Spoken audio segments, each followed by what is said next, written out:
Yo, welcome into the show. This is Philadelphia Eagles Now. My name is Chase Sr., and coming up, we're going to talk about the respective futures of two marquee Philadelphia Eagles and two players who have been mainstays with this team for the last several years. We're going to discuss the future of cornerback Darius Slay, and we're going to talk about the future of Dallas Goedert. What will the Eagles do with two of these respected players who are both team leaders for Philadelphia? I want to begin here, though. The Philadelphia Eagles are Super Bowl 59 champions, and the Philadelphia Eagles are defending champs. If you're excited for this offseason and this championship defense, I want you to hit that thumbs up icon, like the video. No one likes us. We don't care. Let's begin here. What happens with Big Play Slay? He said he wants to play again in 2025. That could very well be the final season of what has been a legendary career for him. And he said, ideally, I want to return with the Eagles, round out my career in Philadelphia ever since that trade from the Detroit Lions. But he did mention wanting to play for the Lions as well if he didn't play with the Eagles. This is a complex situation here. Slay is 34 years old. He's entering the final year of his contract. It was a 3-year, $42 million deal that he signed after making it to the Super Bowl during the 2022 campaign. In 2025, he has a base salary of $1.25 million. But if he's on the roster, there is a signing bonus of $14.5 million. And so we know that Howie Roseman manipulates the cap, massages the cap, he pulls off financial gymnastics, and he's always looking to get creative with creating salary cap space. And so Slay could be a cap casualty if the Eagles decide to move on. He even said going into the NFC Championship game, he was preparing as if that would be his final game in South Philadelphia. And to stay a perennial winner and contender in the NFL, sometimes you are faced with difficult decisions like this, which are emotional, and you have to make hard decisions like this. And you need to draft, develop, and replenish. And you think about replenishing the cupboard here at that cornerback spot for the Eagles. If they move on from Darius Slay, you have to have confidence in two young players who are waiting in the wings. Kelee Ringo going into year 3. We've seen some flashes from him. And Eli Ricks going into year 3. Kelee Ringo is a 4th-round pick, and if he would have come out a year prior out of Georgia, would have been a first-rounder. As a rookie in 2023, down the stretch for a struggling Eagles defense, he played very well. This year, very good special teamer. Eli Ricks, on the other end, as a UDFA, highly touted recruit coming out of high school, played well in spot duty in 2023, but barely saw the field in 2024 because of the depth at that spot and also because he was injured. But Kelee Ringo and Eli Ricks are two young, talented players who are a lot cheaper as compared to Darius Slay.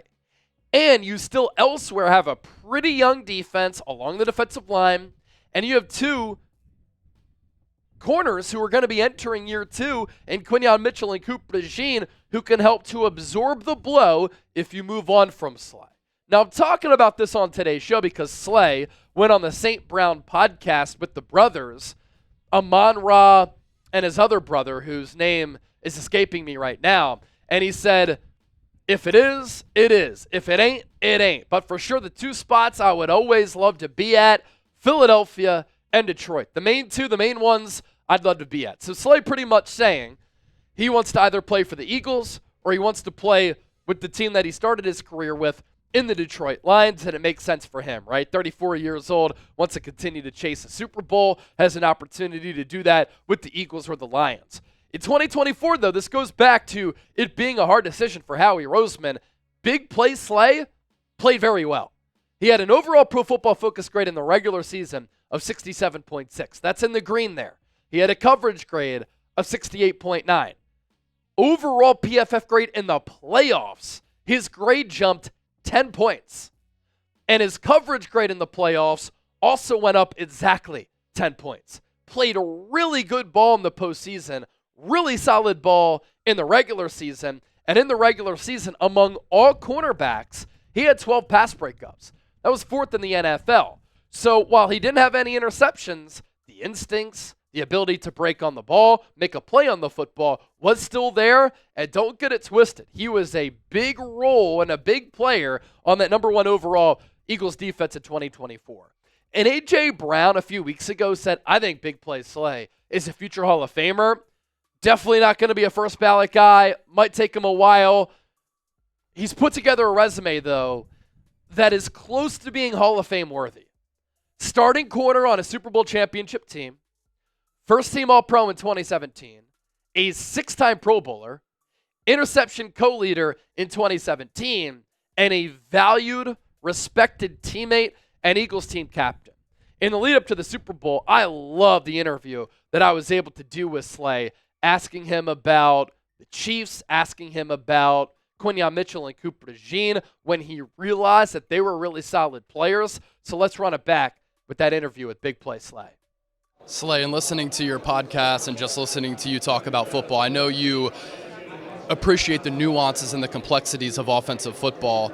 Andy Reid is so good coming off of buys, and when he draws up plays, he's very creative with wrinkles and window dressing. You know it's coming, but how are his offense still able to be successful in running those plays? They're very successful because, they got guys that's players that can execute at a high level as well. So a lot of guys that he has on that team can execute what he needs to be done very well. And, he got a great quarterback that can do a great tight end that's with him. He's great at all aspects. I see that as Andy Reid's arguably the best coach to ever probably, coached me in my eyes. Definitely in my era, because that's who yeah, man, he got a lot of things drawn up for sure. I know he do. I'm sure he looked at film enough to know every person's weakness on defense. So, we just got to, play smart, play discipline, have great eyes, great execution, and, play ball. The Eagles hadn't drafted a cornerback since 2002 when they took Lito Shepherd, and then they took Quinyon in the first round, DeJean in the second round. Again, you like the complexities and the nuances of cornerback play. So when did you realize that Quinyon and Cooper could be really good players, obviously different styles? Great players, because I watched both of them in college. Definitely I always do a little pre-draft, but I always go to the internet, all right, who they got as they top 7 or 8 guys on the corner position. And then, as I looked on the board, I saw Quinyon. I've been knowing him since he was a junior a little bit. Not knowing him, but knowing of him since a junior. And I'm watching his tape. And as he got older, man, I saw a lot of me in him because of the fact that he played a lot of off-man and can pedal real good. And, he has some good press technique. Then I watched Cooper a little bit, too, as well, because his highlights came across my page one time in high school. And he was dunking all over the place. And then I looked and I said, and he played corner? Okay. And then, of course, I followed him through college. And then I've been seeing that. I saw when he got hurt. And, you know what I'm saying? So I saw a lot of great things. So I knew them guys were going to be special, man, because I just saw the determination of how they played football. You know what I'm saying? You can just see how they attack football. And then one of them was scared to tackle. Both of them had great ball skills. Coop was playing punt return, so I knew he had to have great ball skills. So, all they do is just take a grade, applying that to the field, and then I was thankful that we got both of them, and I got to help both of them, reach their best potential they possibly can. So I hope they continue to keep being great. I told both of them if they're not greater than me, I'll probably fail. I want both of them boys to be way better than me than I ever was. So so I'll just continue to keep leading the way for him. Coop didn't play a lot on the inside in college, but he's obviously played slot for the Eagles. Has that almost benefited him because of his versatility and being able to blitz, cover tight ends, and kind of be a hybrid linebacker? He's almost like in that Trent McDuffie role. Yeah, so just how Trent McDuffie came in as a rookie, playing the slot area. But watching film, if you know football, you can tell that Coop was probably like a nickel back or a cover down safety because the fact that way he could possibly do, because he's a lot bigger than what folks think, and he's swole dude. He's a very swole dude. So he could cover tight ends and stuff. So you got the ability to be versatile, and that's what makes you a great player, man. Being very versatile, and he's one of the guys that can be versatile. And I mentioned the young players and Kelee Ringo and Eli Ricks. Isaiah Rodgers is another player who, if the Eagles were to move off of Slay, they could afford for a fraction of the price to sign Isaiah Rodgers and then give more playing time to Kelee Ringo, Eli Ricks, and again, you still have Quinyon Mitchell and Cooper DeJean. That's a part of the team-building strategy here, that when you win a championship and you have a lot of players who are making a lot of money, you could formulate your salary cap in your roster in that way to continue to stay competitive, continue to stay relevant, and of course manage the cap. We'll get to Dallas Goedert coming up here in just a moment, but you got to get yourself some Eagles Super Bowl gear, and you can find it now at chatsports.com/EaglesSB. I've already gotten a hat, a shirt, a sweatshirt, and you can find all of that thanks to our friends at Fanatics by simply plugging in that link down below, chatsports.com/EaglesSB. If you want some Eagles jerseys with the Super Bowl patch on there, you can, of course, buy one of those as well. Producer Chip is wearing the hat that we just showed you. Eagles Super Bowl 59 champs. Going to put that link for all of you, if you haven't gotten your merch yet, down in the comment section and in the description of today's Philadelphia Eagles. Now, the Birds are Super Bowl champs, a phrase that will never get old. All right, we move forward here on the show. What will happen in 2025 with Dallas Goedert? This is also a predicament that the Eagles are in with their team-building strategy after winning the Super Bowl, because Goedert is still one of the best all-around tight ends in the NFL, but he's injury-prone and he's pretty expensive as he enters the final year of his contract. And in speaking of the injuries, since 2020, Goedert has played in 62 of 84 regular season games.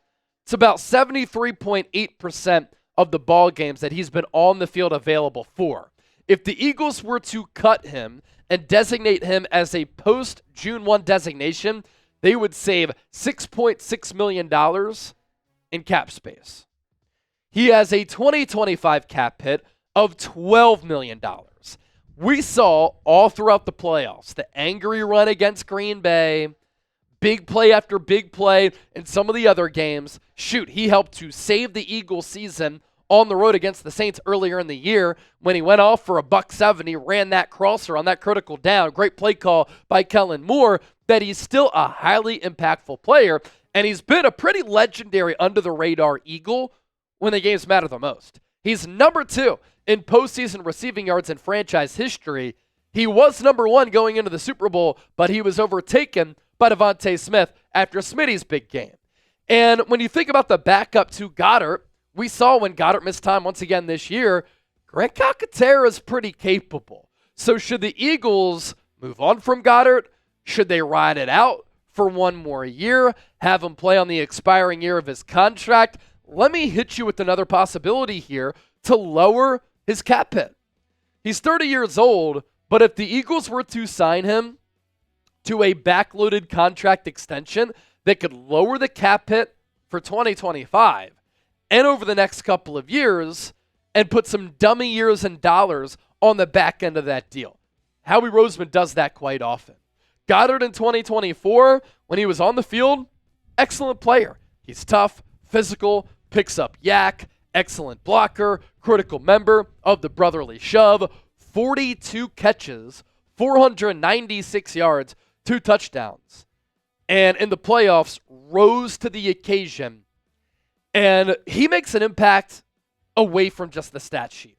With the blocking, with the presence, just a really good weapon alongside A.J. Brown and Devontae Smith. And going back to another Super Bowl interview again at that time going into the game against Kansas City, number 1 in receiving yards in postseason history, now overtaken by Devontae Smith, asked him, why do you play your best football and put up your best numbers in the postseason? And then asked him about that infamous, legendary, angry run against Green Bay, which really got the wheels in motion for Philadelphia as the offense was struggling a little bit in the wild card round. You're number 1 in franchise history in receiving yards in the playoffs. What's allowed you to have success in the postseason, and is it just a happenstance thing where you've just been in the right spot at the right time? Yeah, I think it goes back to all the work I put in, in the regular season, in the off season. Me and Jalen have had a good connection in the playoff throughout his years here, and I think that all comes down to all the time we spent in the off season together, running routes in California and Texas, trying to see the game the same way, and as a tight end, when your quarterback needs someone to find you, I always want them looking for you, and, I think me and Jalen got that. The angry run in the first round of the playoffs against the Packers, where does that play, picking up yak with a couple of stiff arms, rank among your all-time plays? Yeah, it's up there. I'd say it's for sure top 3.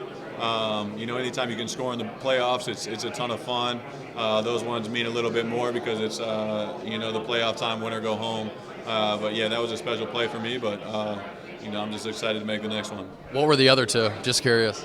One of my other ones would for sure be my one-handed grab in college against Drake. I think it was the first game of the season. I was on Sports Center for the first time. That one was really cool.